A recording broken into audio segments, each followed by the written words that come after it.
So good afternoon for everyone, for you here in the room and here in the also the participants online. We are about to start.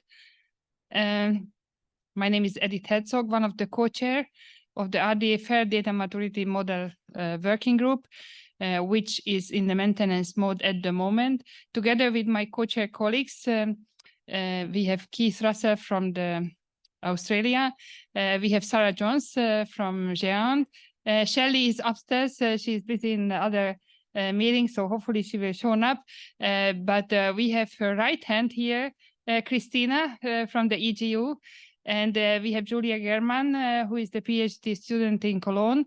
So now we make an exercise that the juniors will help us very much, because we believe that circulation is good.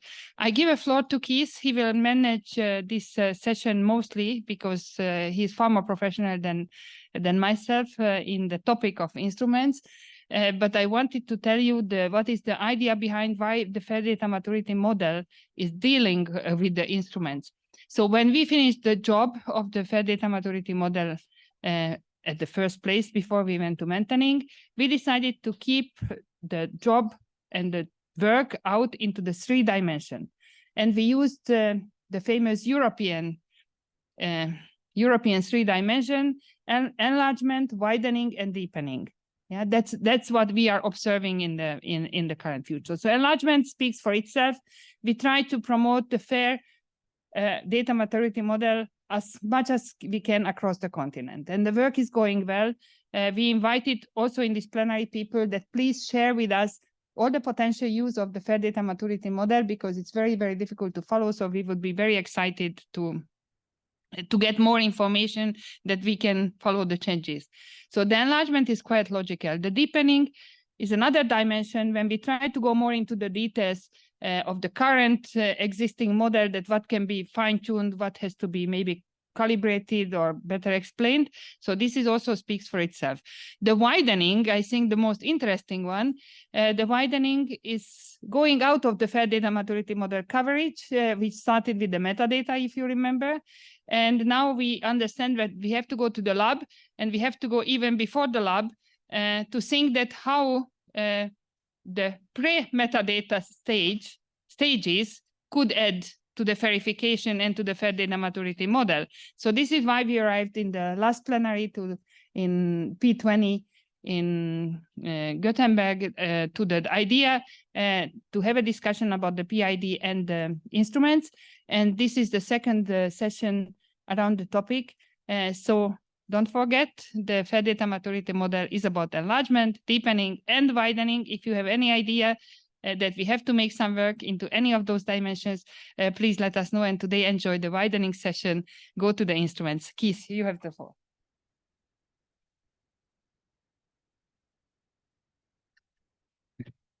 Yes, definitely.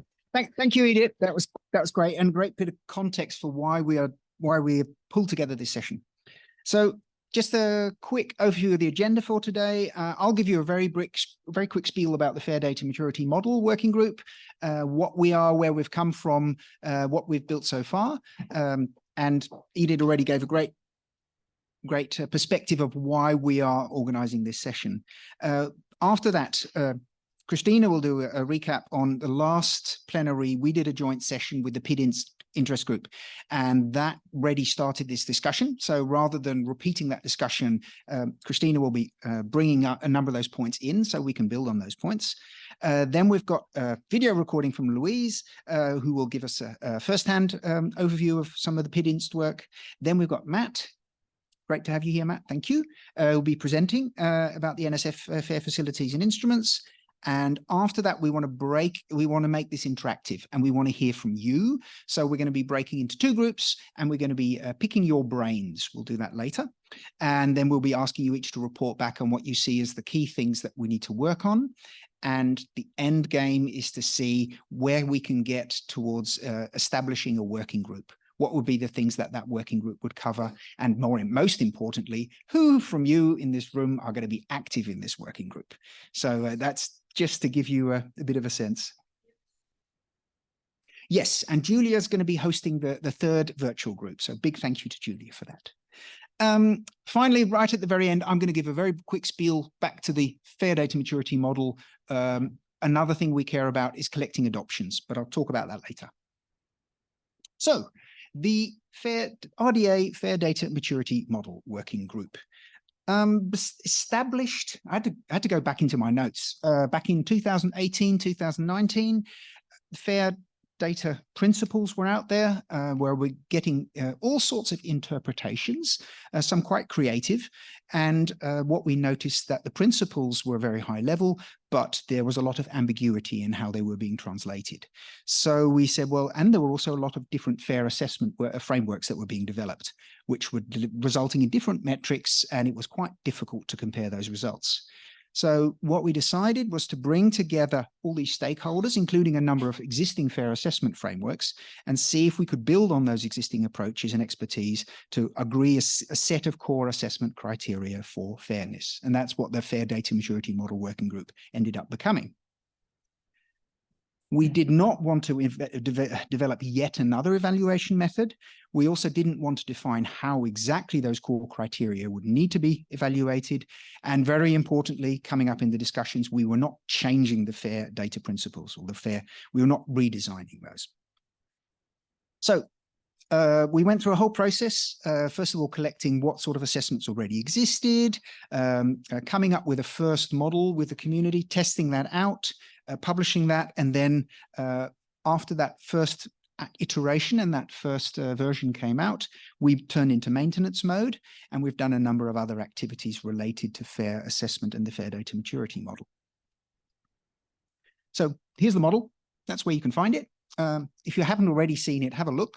It's getting all sorts of mentions, and with the model, there is also a tool which you can try out, and that will give you nice little scores and nice little bar graphs to give you a sense of how fair your data set is. So that's, if you're interested, please join us. We are an RDA working group. You can sign up, join the working group. That's probably the easiest way to stay in touch and hear what's going on. But you can also find some links to the actual model and the article in Data Science on the process we followed. So that's a very quick run through of the Fair Data Maturity Model. And I would now like to hand over to Christina. Oh, sorry. Yes. Are there any questions? Okay, wonderful. Then Christina, it's over to you.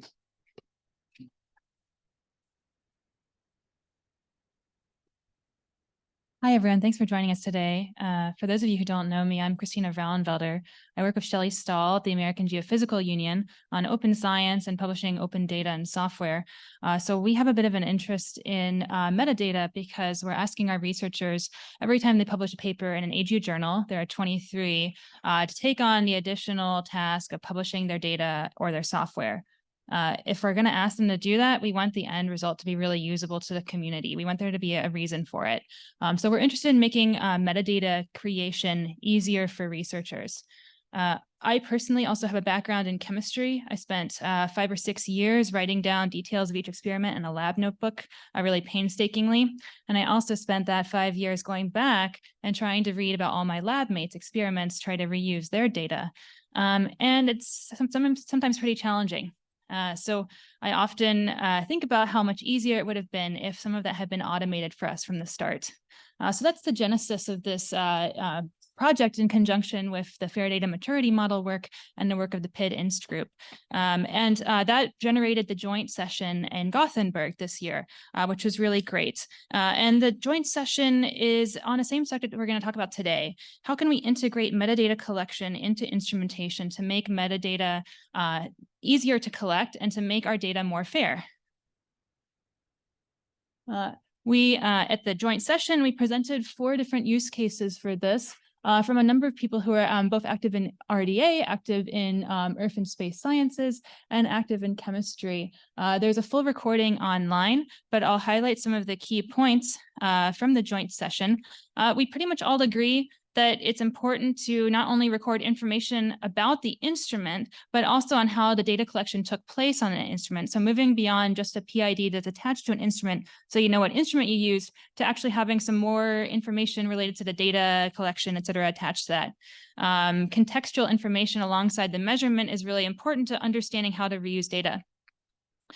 We also have been really in talking to the PID-INST group about their great metadata schema. The persistent identifiers for instruments schema is a really useful element towards making data coming off instruments fair, and their schema could serve as a great resource for any work coming out of this interest group. And the next step is to tie the persistent identifiers into the metadata in a meaningful way. Number 4, it's a huge undertaking if everything should be made machine readable and interpretable. I think we can all agree with that. So maybe one of the topics that could be covered in an interest group along these lines is what is necessary, what is sufficient, what are we really working toward in making data fair? How much reusability do we need? How much domain specificity do we need? Point 5, the vendors, the instrument manufacturers play a very important role here. Without them, it seems close to impossible to actually implement any recommendations coming out of this group. That's something I'd like to think about today during discussion groups, if we can. How do we create a coalition, a interest group that actually has an influence over how instruments are created? Maybe this is something that can only happen in certain domains at first. And the reason why we're holding this BoF, there was interest in the room in Gothenburg to take this discussion further in a working group or an interest group. That's why you're all here, and we'll have a link later on because Shelley, very enthusiastic if you've ever met her, she's already created the interest group. All you need to go is follow the QR code, and you can already join up for our mailing list and stay involved. If you're interested in joining, if you're interested in being a co-chair, then please do reach out to us later. I'm going to put the slide up here because we are having our talk from Louise Durack next. Louise is at the British Oceanographic Data Center and also a co-chair of the PID-INST group that has already released their metadata schema for instruments. I won't spend too long on the slide because I'm hoping that Louise's video works. So we'll go to that next. And hi, my name is Lou Darroch. I'm here on behalf of the RDA PID-INST working group, and I'm going to talk to you today about the persistent identification of instruments. So why instruments and why PIDs? Instruments play an essential role in creating research data, but in order to interpret this data, in order for humans or machines to accept or reject data, we need to know something about the origins of the data, essentially the provenance of the data. And PIDs might be useful for this purpose because they're long-lasting references to information, they identify and connect entities without ambiguity, and they resolve descriptive information about a resource.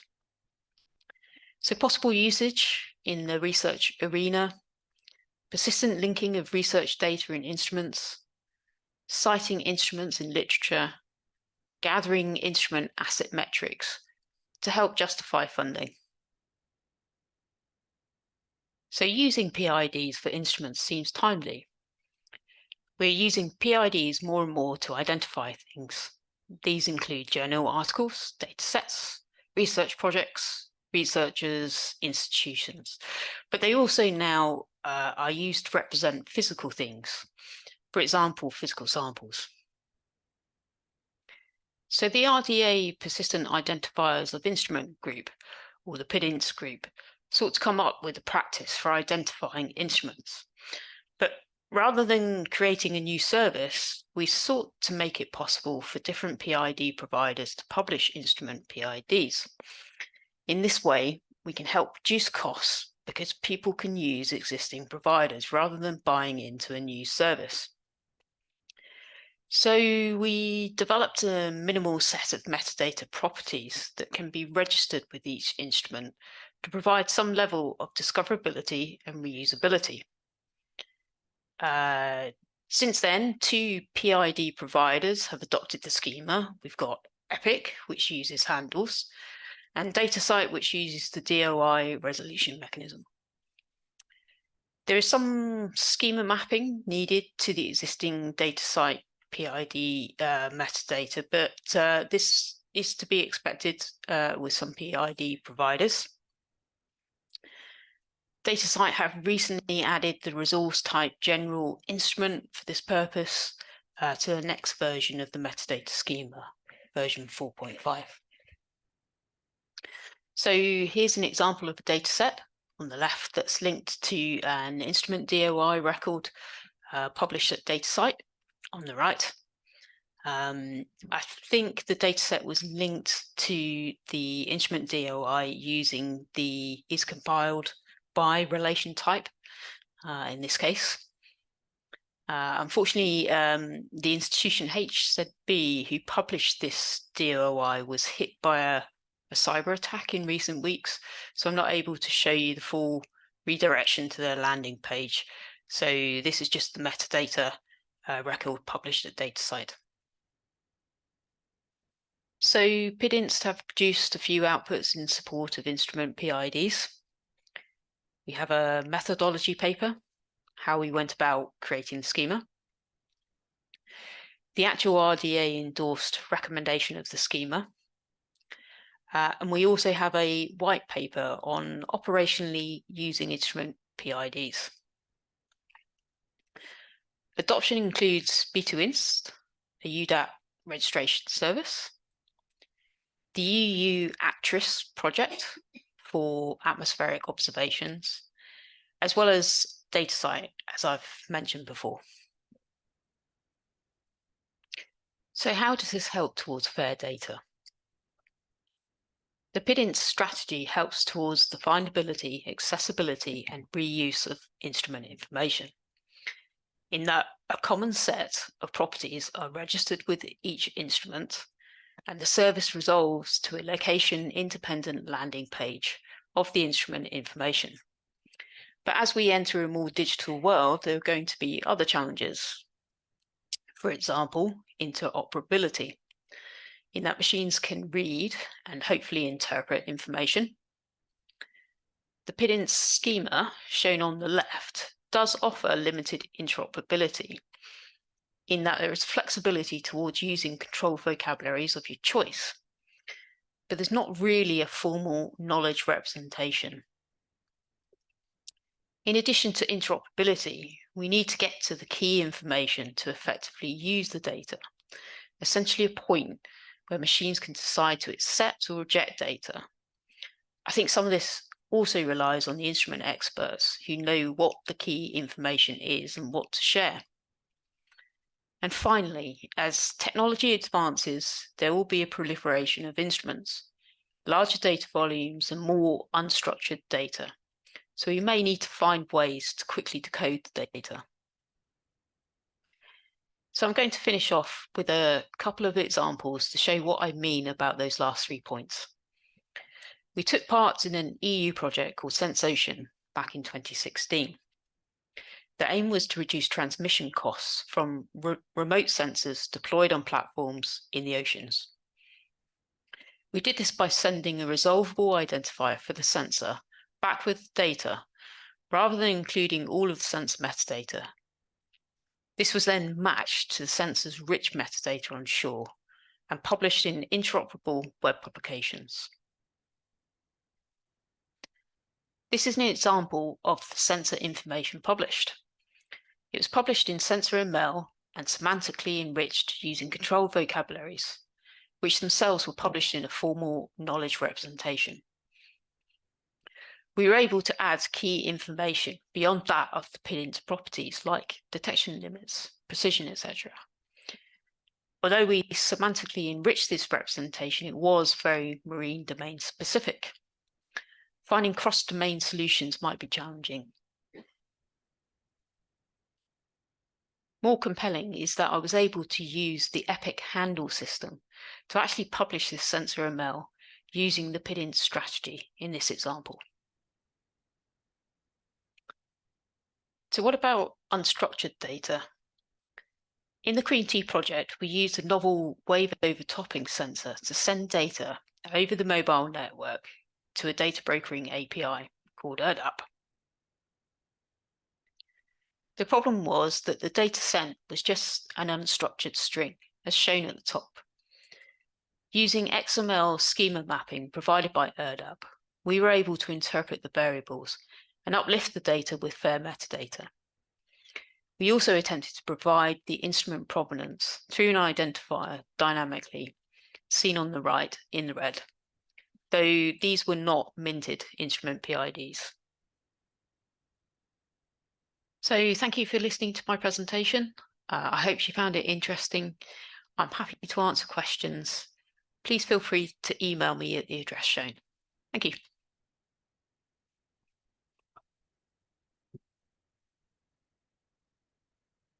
So do take a picture of the slide if you have questions for Louise, since she unfortunately wasn't able to be here with us today. Next, we're going to have a talk from Matt Mayernick, who is the Deputy Director of NCAR Library, as well as project scientist there. And he is co-PI on an NSF-funded project, Fair Instruments and Facilities, that I had the pleasure to go to one of the workshops of this summer in Boulder, and is going to give us some insight into the work that is going on in that NSF-funded project in the US, which directly relates to this topic. Thanks, Matt. Thank you, Christina. So I will admit to be a bit of an interloper into this session, in the sense that I have not been involved in anything you've just heard about. This project is not derived directly from that, but it's very much aligned, as Christina said, which is why I'm here. And as we'll see, we have been coordinating with the PIDINST folks, Marcus Stalker and Ted Haberman in particular. So we're certainly aware of that work and are not duplicating that in any way. And so what you'll see as I'm going through this is, I think what we're thinking about is sort of higher level stuff around this topic of PIDs for instruments. That's sort of not down in the nitty gritty as she was talking about, but sort of practical challenges and issues to address in assigning PIDs to instruments. This is a research coordination network project funded by the National Science Foundation. So we're really focused on coordination, which I'll get into here shortly. There's many communities interested in persistent identifiers for instruments and facilities. Not all of them doing it in the same way or with the same goals. And I think that's what we're trying to get at a little bit and understand in our project. So this project is the National Center for Atmospheric Research, which is where I'm from, which is an NSF-funded facility in the US based in Colorado. We provide services and facilities, as I'll show an example of, for the university community in atmospheric and related sciences, as well as data facilities and computing facilities and other. Florida State University, University of Colorado Boulder, and now Stanford University as well as one of our PIs has moved there, are the leads of this project, and we're expanding as we go. Got a number of great people on the advisory committee. I just throw this up there just to indicate that we're really trying to couple across communities. It's important to note that instruments and facilities are understood quite differently in some ways in different communities, and we want to be aware of that. So here's what we're trying to do. We're trying to develop, as I said, a research coordination network focused on the assignment of PIDs to facilities and instruments. And what we've been working on so far, I should have said, we're at the end of year one of a 3-year funded project. So we're still sort of at the beginning. We have done some work, which I'll talk about.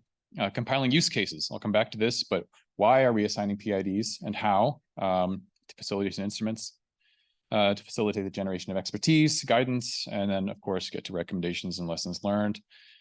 So the kind of concept here that I think we're all familiar with in this meeting probably is that, you know, there are many entities involved in research. This is just a cartoon version. There's no geographic or sort of spatial representation here that's important. But many of these things, or all of these things, have representations online, and we want to be able to connect them together. And so facilities have been a bit of a missing part of this particular set of networks that we're trying to add here. So I want to clarify a few things because I do think this is important. What do we mean by persistent identifiers, and why are they different from just a regular identifier? There's a couple definitions that are, I think, similar enough that I included them both. So persistent identifiers, you usually use them in the context of digital objects that are accessible over the internet. Typically, such an identifier is not only persistent, but also actionable. So that's, I think, the important part. It's not just a label. It's an actionable thing that gets you to something or does something on behalf of that object. A similar one here from the US government document recently. They call it a digital persistent identifier because they have to create their own terms for things. Digital identifier is globally unique, persistent, machine resolvable, and processable, has an associated metadata schema.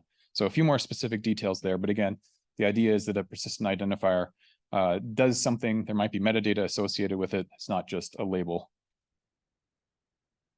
Now, I want to expand a little bit here. We talk about PIDs often in a general sense, but it's actually a very detailed ecosystem of very different types of things and services. So on the left, we have a number of PID types that are often assigned to many different types of resources. DOIs, RRIDs, research resource IDs used most commonly in the biomedical community. ARCs, archival resource keys, used by the museum community, among others. On the right, there's identifier types that are more specific in terms of their application. RORs for organizations, ORCIDs for people, IGSNs for geosamples, RAIDs is a research activity identifier.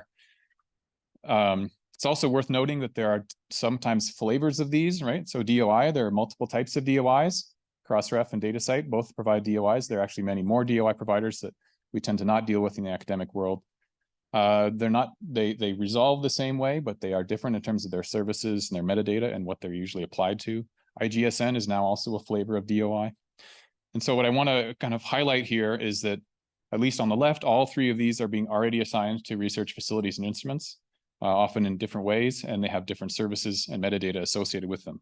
So, and I think that's probably true of other types of resources as well, that the road is already, we're already going down the road. And in fact, there are many different roads that people are kind of moving in parallel on some of these activities. And so that's part of the motivation for our coordination network. We wanted to try to get some cross-cutting work across these groups. So here's just a few examples just to motivate some specific ideas of what we're talking about. So at NCAR, which is my organization, the one on the left here is a type of a facility that we've assigned a DOI to. We've assigned about 25, maybe 27 DOIs to what we might consider facilities or instruments. In this case, it's a bunch of towers and associated equipment that can be deployed in various places to study surface flux of carbon dioxide and other gases. We've also assigned, and University of Colorado, who's our colleague, has also assigned DOIs to supercomputers, trying to get an idea of citation and use and acknowledgement of computing facilities. So within our organization, we've assigned, like I said, about 27 of these. Our colleagues at Florida State have extensively used the research resource IDs, RRIDs. They built a campus-wide portal. This is a few years ago, and a kind of a tool to sort of navigate through that world. As it shows here, they've assigned over 1,700 RRIDs. So there's a big granularity question. I'll come back to that. But what are we identifying here? And it can be quite different in terms of how this has been applied. Just want to show this one as well. This is a more recent effort from our colleague Claudius Mendoma at Stanford, where they've actually got RRIDs on a campus map. And so it's showing where these facilities are on a campus. Not quite sure the RIDs are necessary for this functionality, but they wanted to make them more visible. And so when you're looking at their campus map and you find these kind of facilities like X-rays and microscopes and things, they have the RIDs right there on the map. So again, there's a variety of things that these are being used for. So here's what we've done so far. Obviously, we've compiled some documents and so on. We've been doing conference presentations. More usefully, we've been doing a number of focus groups and kind of presentations and discussions with targeted groups, some earth science facilities, a couple different groups there, campus facilities. There's a large campus facility community. In fact, ABRF is Association of Biological Research Facilities. I'm not quite sure if it's just US based or not, but campus facilities, they meet there every year regularly. And then we had a workshop, which Christina mentioned, in September. So I'm going to get to some key insights, and I think this is hopefully what you can take forward to the discussion that will come later. I think all of these are things we've learned, but also open questions about all of them. Okay, so what is an instrument? How does an instrument change? Is it the same instrument if it has changed? These are the questions that come up very quickly when you start talking about this with instrument providers or owners. How do the PIDs map to the characteristics of the instruments or the facilities? They change over time. They may be configurable. So you may have the sort of set of towers I showed might be a set of towers that has one identifier, but there's many instruments that are sort of swapped in and out at various times. Is that important?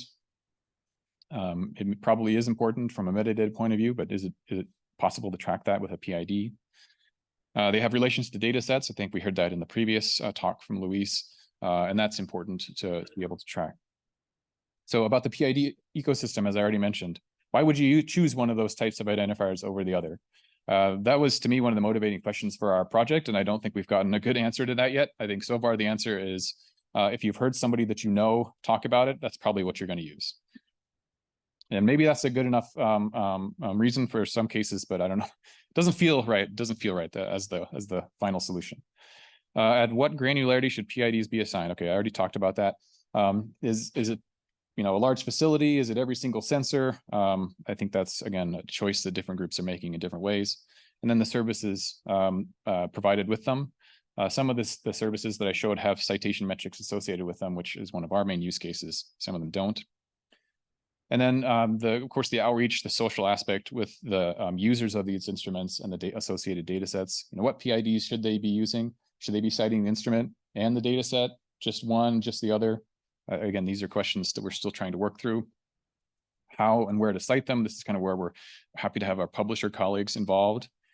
Who gets credit for an instrument? Again, this has been done in different ways. They might be purchased instruments. They might be built instruments. That's, again, a question. Oops. Sorry, I went too far. Nope. Okay. So a couple things that specifically came out of the workshop. We had about 35 people who really dug into this for a couple days. I think the important thing I really want to emphasize here, and maybe this can be a discussion point, is that the use cases for these PIDs really vary. And they're related, but I think they're also different.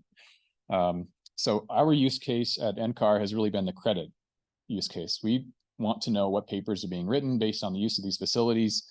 You know, radar systems. We have an airplane that we have assigned a PID, and we want to know what the outcome of that is. There's also a use case that's reproducibility, which is you want to know if in perhaps fine-grained detail of what exact sensors were used, maybe even what model, how it was calibrated, how they were pieced together to do some kind of project.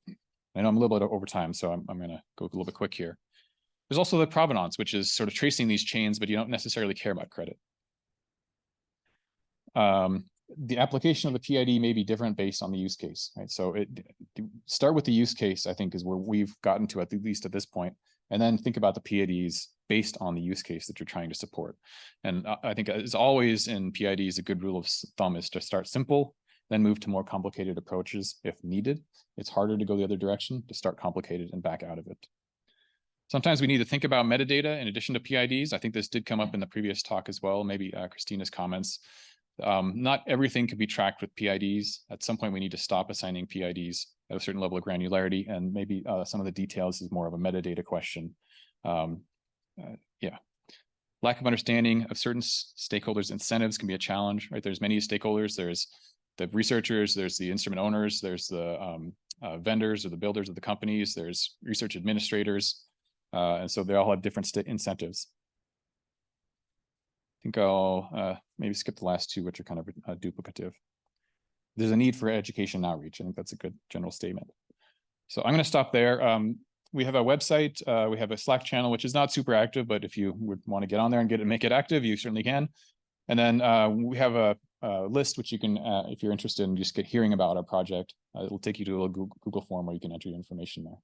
So I'll stop.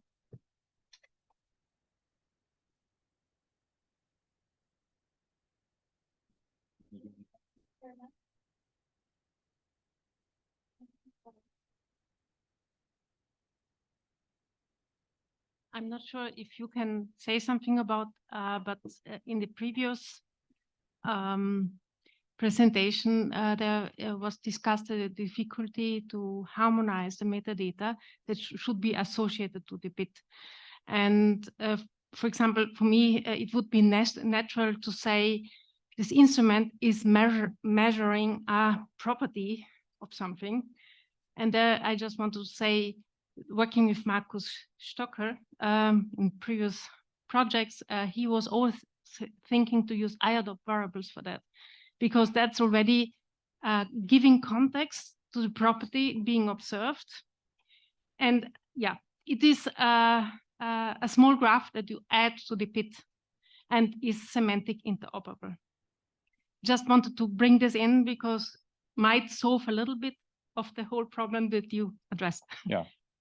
I think that's a great idea. And I think that kind of reflects the last slide about the metadata in addition to the PIDs. So if you tried to do that with the PID metadata, you probably would have a hard time. But if you have metadata separate from the PID that you can use to represent information, then you have a lot more options. Yeah. Thank you.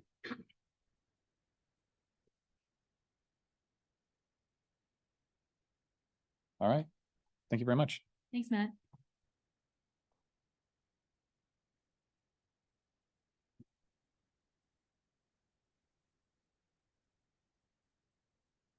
All right, so while we wait for the discussion questions to come up, we're moving into the discussion format. And I think we've had two presentations on PIDs for instruments, PIDs for instruments. So the idea of this interest group would be to think about what are the next steps with PIDs for instruments. Unfortunately, I wish that some of the PID and co-chairs could have made this meeting, but they are all booked or not here. I think that's one question. Another question is, like Matt said, what is beyond the PID for instrument? What is the metadata that we need to make data coming off instruments interoperable and reusable? Those are the key points that we want to consider when going into this discussion group.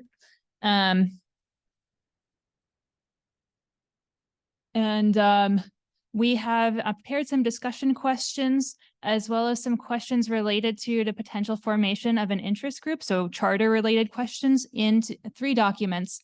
And we will ignore the front of the room and the back of the room. This room is better left, right.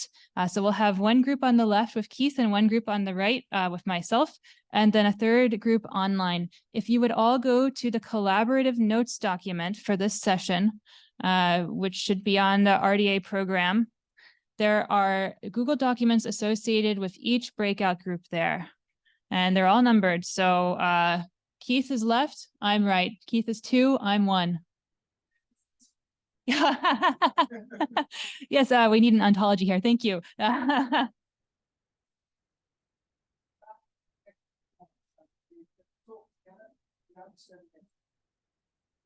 And we'll come back together when there's 25 minutes relating in a session, and you'll all be reporting out. So think about that as the discussion is ongoing. Thank you.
Okay, so I hope you online participants can hear me. We are happy to have you here, and we definitely want to include you into the discussion in this Birds of a Feather session. So yes, in the chat you can find a link to the document where we summarize the questions that we would like to discuss with you and where we would like to have your answers to and suggestions. So what I would suggest is that you now go to this document by clicking on the link in the chat. And yeah, then I would give you about 5 minutes so that you can read the questions, think a bit about it, and then I would be happy to discuss these questions with you. yeah, maybe we can, if it's okay for you, also see each other. So it would be nice if you could then, for the discussion, turn on your cameras so that we have some, thank you, so that we actually have some active discussion also here online. Yeah, and as I said, for now, I would give you 5 minutes to read the questions, make up your mind about it, think a bit about it so that the discussion will be more fluent. Okay, so see you again in 5 minutes.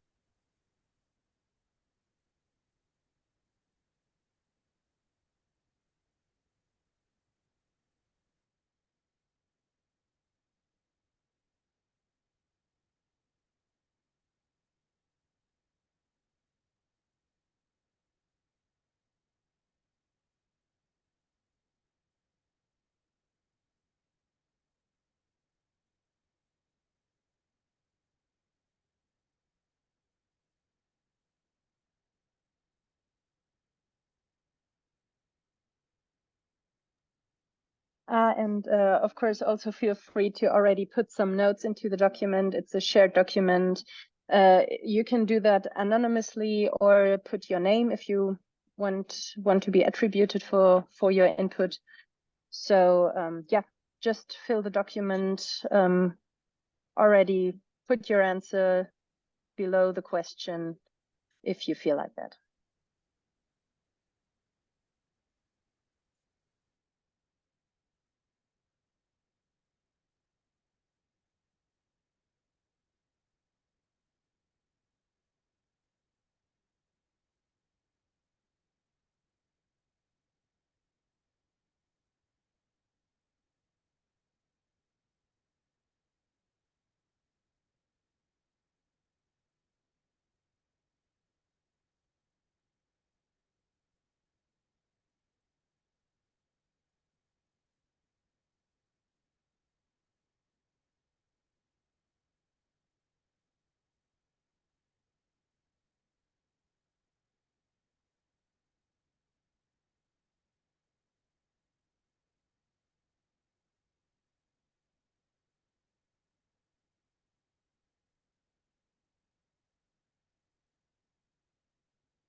Okay, so I hope you had some time to look at the, or especially enough time to look at the questions. And yes, I hope we can now discuss them. Actually, as you can see on the slide, we will have a report out after our little discussion where I try to summarize what we discussed here. So yeah, feel free to pick one of the questions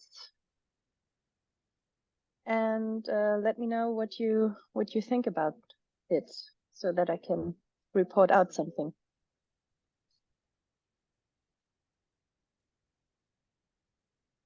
Julia, I guess I'll start.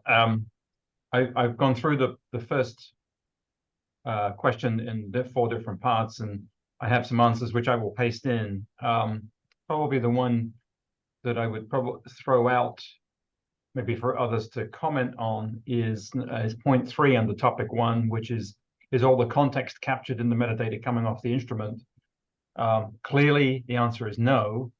And the extent of what additionally needs to be added, of course, is sort of dependent upon what the research is. But as a first pass, I came up with, you've got to include context in terms of the researcher that did the actual research. The question then becomes, how much further do you go with that? Do you report they are an undergraduate student, a postdoctoral student, a master's student, a PhD student, blah, blah, blah, blah, blah? Do you include their credentials if they have any? Obviously, metadata goes to the nth level if you look hard enough. But it should also include the facility, the project that particular research is being done under, and that sort of plays into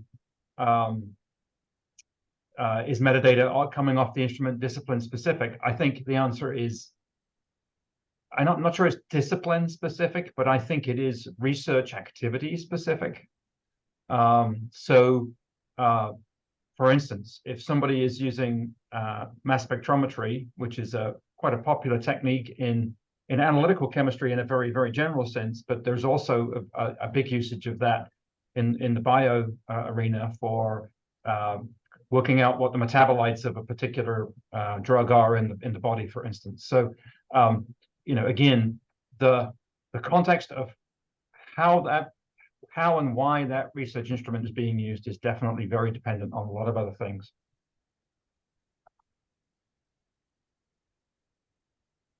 Yes, thank you for answering these first 2 questions. So I understand it correctly that you put these answers also in the document, right? Yes, otherwise I will put okay. them in right now. Yes. Perfect. Thanks a lot. I definitely agree to all of what you've said, which was actually also my ideas about this.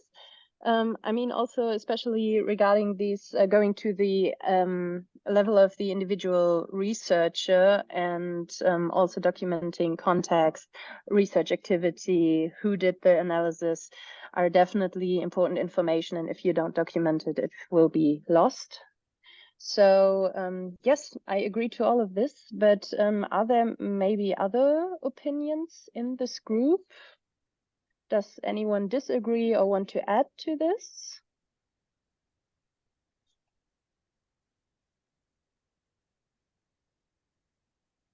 Of course, you can also write in the chat if you don't want your voice to be recorded. Also, you can just add your answer to the document, then I can read it out, whatever, is comfortable for you.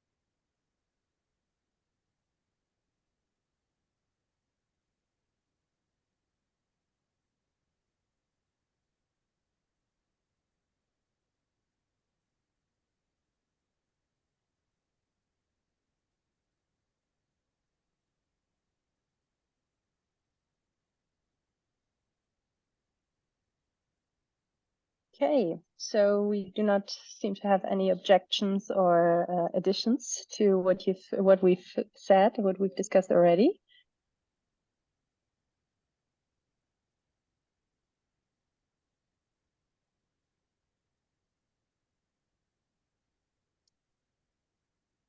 So yes, maybe we can just continue with talking about the role of the instrument manufacturers. Do you want to elaborate on that, Stuart, or do you just want to write down your answers, which would be completely fine because we do not really have other discussion participants. Yeah, I mean, I'm happy to throw out my thoughts about that too. Sure.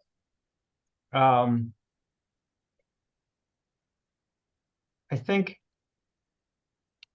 I think in the end, of course, the instrument manufacturers respond to where they sell their instruments, and so industry, in a very broad sense, obviously, is really going to have to sort of step up and hopefully having themselves internalized fair and accurate reporting of data and complete possible reporting of metadata.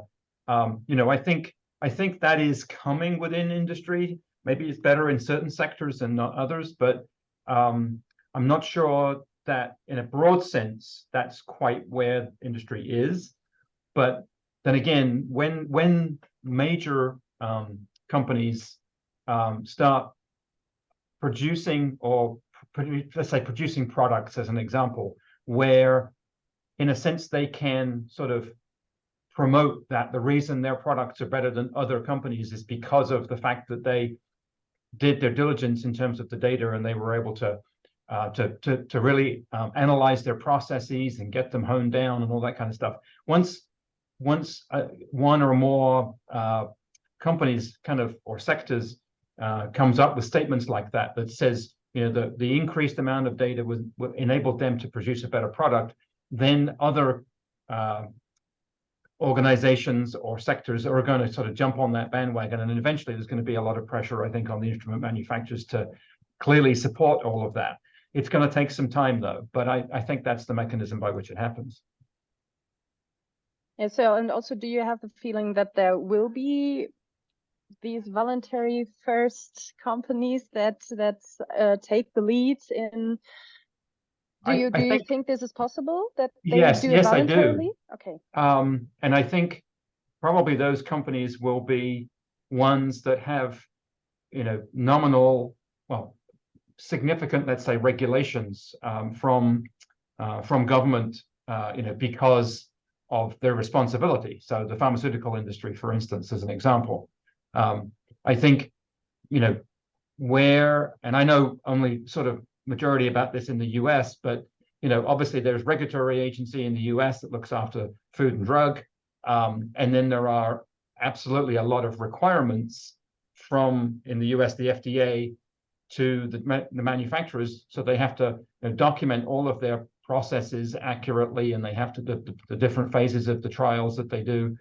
At this point, I'm not sure how much of that data is actually required, and in what form it's required. But it may well be that just a sort of an extension of that to be much more comprehensive in terms of collection and organization of data could kind of push down to the instrument manufacturers, possibly, and possibly even does already in certain ways. But what we're talking about, of course, is trying to get the instrument manufacturers to really sort of accurately describe the instrument, the processes, and even the calculations that the instrument and the software does, to be able to arrive at the results that are presented, and of course, hopefully to supply in an open format both the raw data and the derived data and results that come out of any particular instrument's usage. So I think in that way, I think that's how things are going to happen in this space. And of course, it can't happen any too soon. So, okay, yeah, thank you for your opinion on this. Yeah. Sorry, I actually need to leave now, so that's kind of the reason Okay. why been saying what I needed to say. So Okay, yeah, then thank you for your input. I hope you also noted all your comments in the document or will add it later, what you didn't manage to add already.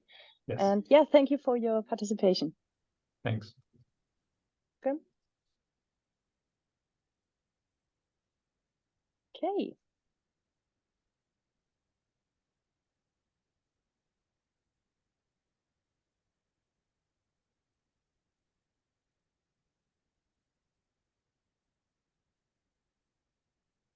So if there's anyone else who wants to say something, please feel free to do so. But if you're all in listening mode, I've seen that Lucille is.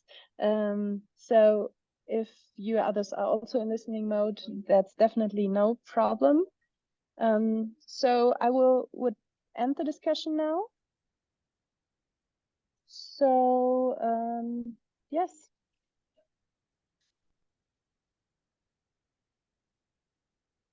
I would like to end the discussion now, yes. And but as I said, if you want to add something still, then feel free to unmute yourself and I will stay here.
Are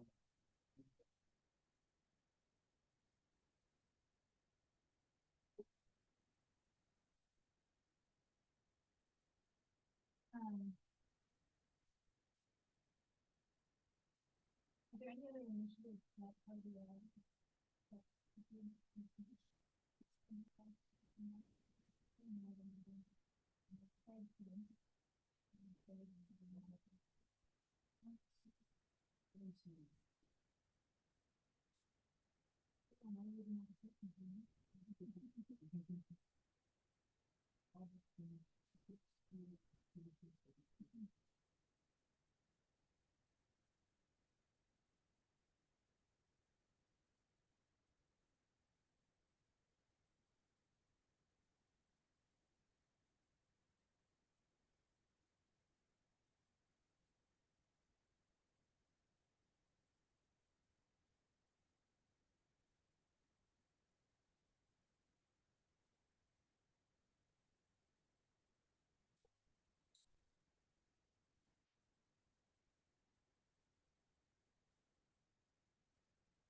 All right, thank you everyone so much for joining in our discussion groups. That was really helpful for us. I've put a slide up here with a QR code for the interest group that Shelley Stahl has already started. If you'd like to be involved going forward, I encourage you to either put your name down in our collaborative notes document or to sign up for the interest group mailing list so that you'll be involved in the next steps, which for us will be to potentially, we're going to be drafting a charter based on the feedback that you've given in discussion groups of including potential activities and topics to be covered in an interest group. We'd like to know if people are interested in being co-chairs of this and taking it forward. So let us know about that, and keep emailing us if you think of other use cases, topics, potential activities for an interest group. I think Keith and I are going to do a short recap of some of the topics that and discussions that were had in these discussion groups. So from our discussion group, we have a general consensus that the PID inst work has been really great, that it's an amazing start on a metadata standard, and that we should work to get it adopted at a high level, not just as an recommendation from the PID inst working group, but potentially involving the standards community, vendors, et cetera, to actually get this adopted. We also had a discussion about what constitutes an instrument, and in terms of granularity, for instance, in electron microscopy, sample holder could be its own instrument. But we agree that metadata is instrument specific. So hopefully disciplines and group people who all use the same type of instrument can agree on that. Some of the activities that we are putting forward from our discussion group that the interest group might be interested in, or working groups, using RIDA as a group to put forward a recommendation on PID for instruments, involving electronic lab notebooks. Where do they play a role in metadata for data? Working on open data formats from instruments. It's not limited to metadata alone, but we also need to make sure the data can be reused. Working on talking with instrument manufacturers, there are actually several suggestions of instrument manufacturers in our discussion group, such as Fluke, where they actually have a community where they're being more open about sharing standards for their instruments. So that's a great example for us to reach out as a use case, but working on the rest of the instrument manufacturer community would be a big activity for this group. And Keith, that's all I have. Did you want to talk about the recommendations from your group?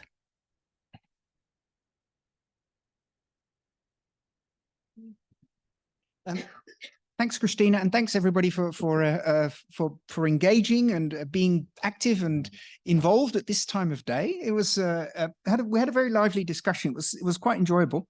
I think there were a number of things that came up. It's quite interesting to hear what your group discussed, because we discussed quite different things. I think one of the things we looked at, the metadata coming off the instruments, and how do you view that? Is it aligned with the discipline or not? Is it very strictly tied to the instrument or not? I think one of the things we noticed is, of course, the big word depends. It depends. It depends. There's a lot of layers of metadata that are required. Some are more general, some are much more specific around the settings, and some are much more, for example, around the context in which the data is collected. You also need, sometimes you need information about the kit that's being used alongside the instrument to have enough information to understand those observations. There are actually different types of instruments out there. There are commercial instruments, but also instruments that researchers produce on their own. And in that case, is there any metadata alongside that? Is there any good practice around that? Are there any templates that researchers can use when they start building their own instruments? And also there are commercial instruments, sometimes created for science, which produce metadata, but also instruments that are produced for clinicians, which don't produce metadata. So there's some challenges in that space too. There's quite a bit of variety. Is discipline the angle to go by? No, maybe not. The instruments are a good starting point as an angle, but then you see that different disciplines use those instruments and they have different needs or different requirements regarding that metadata coming off them. So that makes it a little bit complicated to find the angle, what is required. And researchers will have different requirements for the metadata that's coming off those instruments. Disciplines will also have different vocabularies they want to hold those standards up against. Yes, and one of the things that came up a few times is let's start with those disciplines and those practices where there is already a common standard, where there is already a good approach. There are some good examples out there. So let's build on those and let's see if we can pick up a few of those good examples.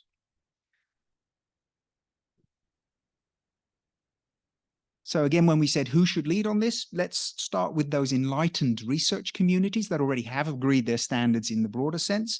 You can start to use them. There will be completely different requirements, for example, from industry. You'll need to think of not only the instrument, but the data type that's coming alongside it, and the metadata will need to align with those. Then we moved on to the question about what should the interaction with the instrument manufacturers look like? And there are actually some really nice examples of places where DFG, as a German research funder, actually says if you want to buy kits, that's fine, but you then need to make sure you buy an instrument that actually has open standards and adheres to open standards. I thought that's amazing. That's great. I wish all research funders had that. But also there's regulation out there, and regulation at different levels that can be helpful in enforcing this or encouraging this. There were some licensing issues in some cases around capturing information and selling information about instruments that are out there. So when we said what stakeholders can best work with those instrument manufacturers, things like researcher funders, politics to ensure that regulation, but also the research community. But then rather than it being individual CIs, actually looking at maybe groupings of researchers like scientific learned societies or scientific unions or platforms that come together and can have a joint voice and make a difference. So I think those were the key points. Is there anything there I missed out or forgot? Looking back into the corner there. Okay, well, thank you. I think we have Julia's online breakout group as well.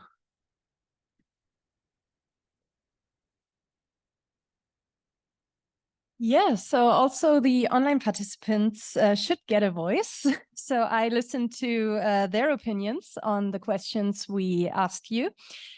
And actually on the first topic, which was the metadata associated with the instrument, we definitely found some shared opinion that the instrument configuration should definitely be included in the metadata and not only the instrument itself.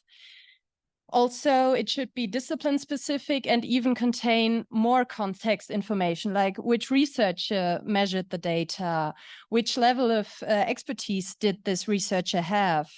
So the data that is provided by the instrument is not enough, but the people that actually measure the data and use the instrument should also put their data in. And we definitely also think that metadata requirements should be specified discipline specific, because each discipline will probably have different requirements. So yeah, those should be also formulated discipline specific. And regarding the role of the instrument manufacturers, we think that they're or also the online participant think that the manufacturers will probably realize quite quickly that it does make sense to support this and to also engage in providing metadata when the first few manufacturers do it and the first success stories come up. And to maybe motivate them, the first manufacturers to create these success stories, the idea came up to tell them that they could maybe charge more for an instrument if it provides this, this PID management and also metadata output. So this was a very interesting idea, I think. And that was basically the opinion of the online participants. Thank you.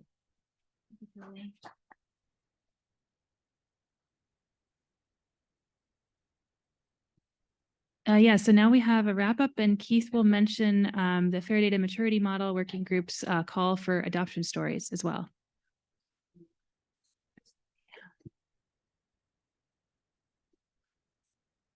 Okay, well, thank you. Thank you all for your thoughts.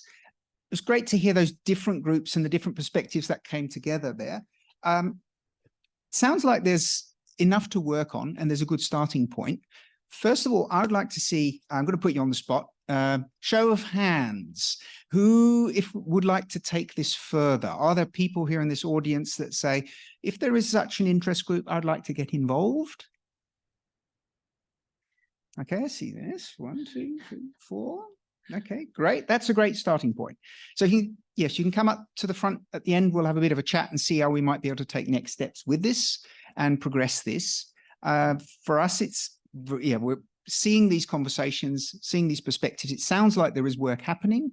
One of the things we noted in the group at the back was that there are actually a lot of groups that are maybe not doing exactly this, but working on pieces of this, and especially working in specific disciplines or specific areas like material science or nuclear science, and already have some things we can build on and grow on. So those enlightened research communities. That's, I think, probably good. So that's as far as I want to take it for now. Are there any questions about this at this point? Okay, great. Oh, yes. Bob? Yeah.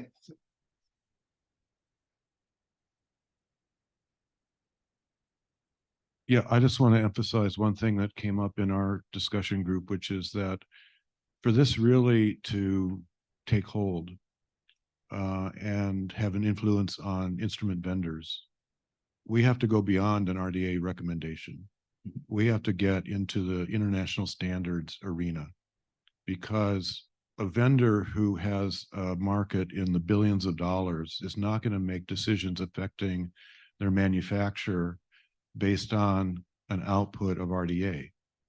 They will make decisions based on an ISO standard or an ANSI standard or an IEEE standard or something that has gone through a really rigorous vetting process. So, we can come up with something, and again, I also emphasize the iterative nature of this. We're not going to get it right the first time or the second time, but it'll get better and better. And then it's got to go through this much broader and slow vetting process. So we're going to have to be patient, and we're going to have to try to engage with the private sector soon so that they see themselves as partners in this enterprise, not just, oh, here are a bunch of academics telling us what we should do. Well, what do they know about our business, right? So, but this is perhaps one of the most profound outcomes that RDA could have. And the idea that, a funding agency can say, well, you can't buy equipment unless it has an open format is fantastic.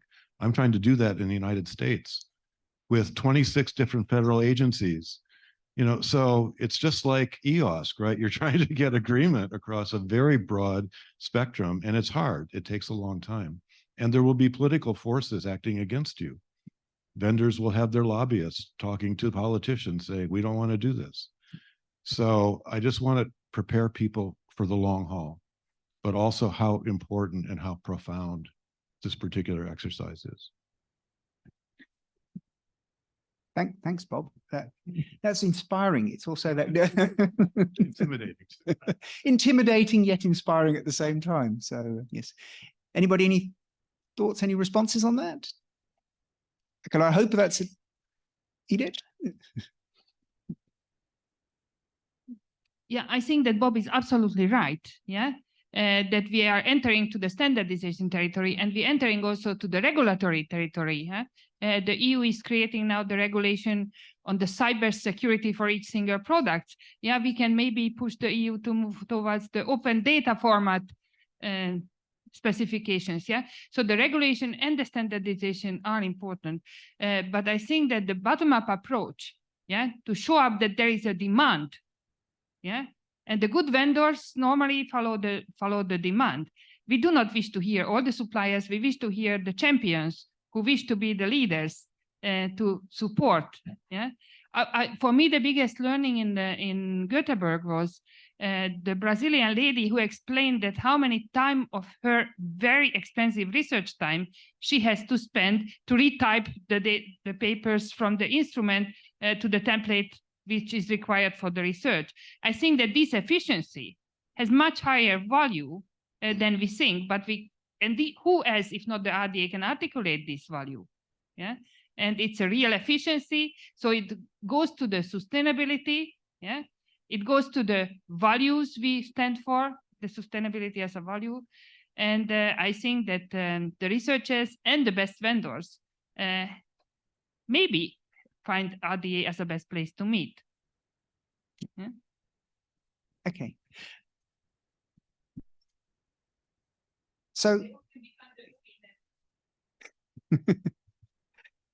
okay, so thank you all for those discussions. If those that are interested, please come to the front at the end. We'll have a quick chat about how we can take this forward. On a completely different note, we're almost at the poster session. So I hope you're all excited about that. And you'll have a few drinks along the way, probably. We are collecting adoption stories of the Fair Data Maturity Model. One of the things we've discovered is that we've created this model and we thought nobody was using it. And then you start to look around and you realize that it's actually being used a lot in all sorts of weird and wonderful places. I just saw one poster at the poster session of somebody adopting the Fair Data Maturity Model. Went, oh, wow, I did not know that. So what we're doing is we're trying to find out where it's actually being adopted and where it's being used. We're capturing that in the wiki where we do hear it, but in a lot of cases, we don't hear about it. So to encourage that and to get a better sense of where it actually is being adopted, we've been fortunate enough to get an RDA Tiger project. With RDA Tiger, we're going to be collecting all sorts of adoption stories and trying to go out there and hunt for where it's been adopted. If you have adopted it, or if you know of an adoption, and it can just be a mention or a place where somebody's picked it up and tried to use it, we'd love to hear from you. So come to the RDA Tiger booth, share your details, and you can earn a Mozartkugel. And they're pretty good. One each, I'm afraid. Yes, yeah. Just on that, and we're not doing that just for adoption's sake. It's nice to know where it's being adopted. We're also want to use that to get a better picture of what is the Fair Data Maturity Model, how is it being used, and are people happy with it, or should we work on a next iteration or next steps with it? So this is a starting point to progress the next phase with the Fair Data Maturity Model. So thank you all. Thank you for our speakers for today. Thanks, Mac. Thanks, Louise, virtually. And thank you very much for my co-chairs, for Christina and for Julia, and for Sarah and Edith and Shelley, who sadly can't be here. So thank you all for your time, and look forward to seeing you at the poster session and hopefully at the RDA Tiger. There's RDA or Tiger also has a poster. So if you have an adoption story, we'd love to hear it. Thank you.